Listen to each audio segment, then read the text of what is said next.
generelle forskrift for en eksponentiel funktion er y er lige med b er med a i x'en.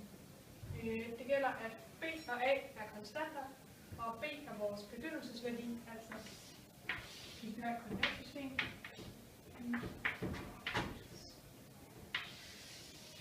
Og vi har en eksponentiel funktion, er b det punkt, den sker i y-aksen, altså der, hvor x er 0. A kan findes ved hjælp af en formel, som siger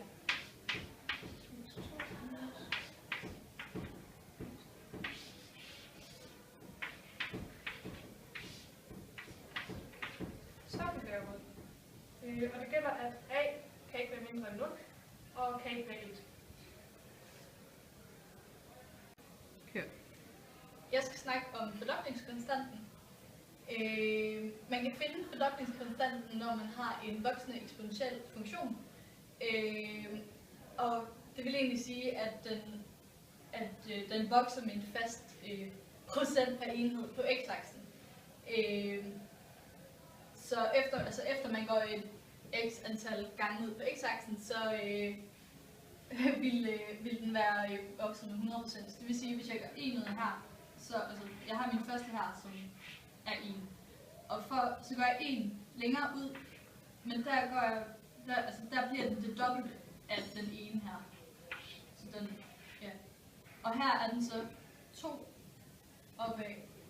Så det vil sige, at den næste her, der er 4 fra x-aksen op. Så det vil sige, at den bliver fordoblet hver gang.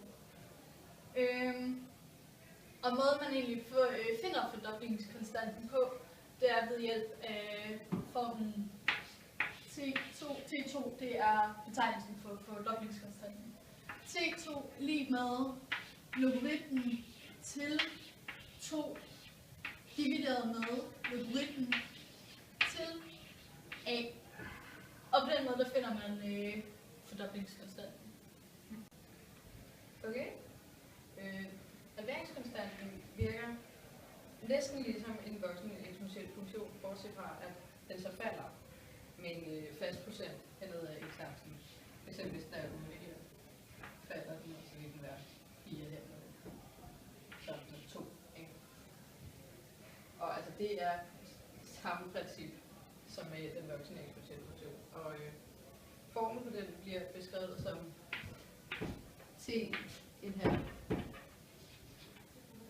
Det kan blive fundet ved at sige logaritmen til en halv divideret med logaritmen til a.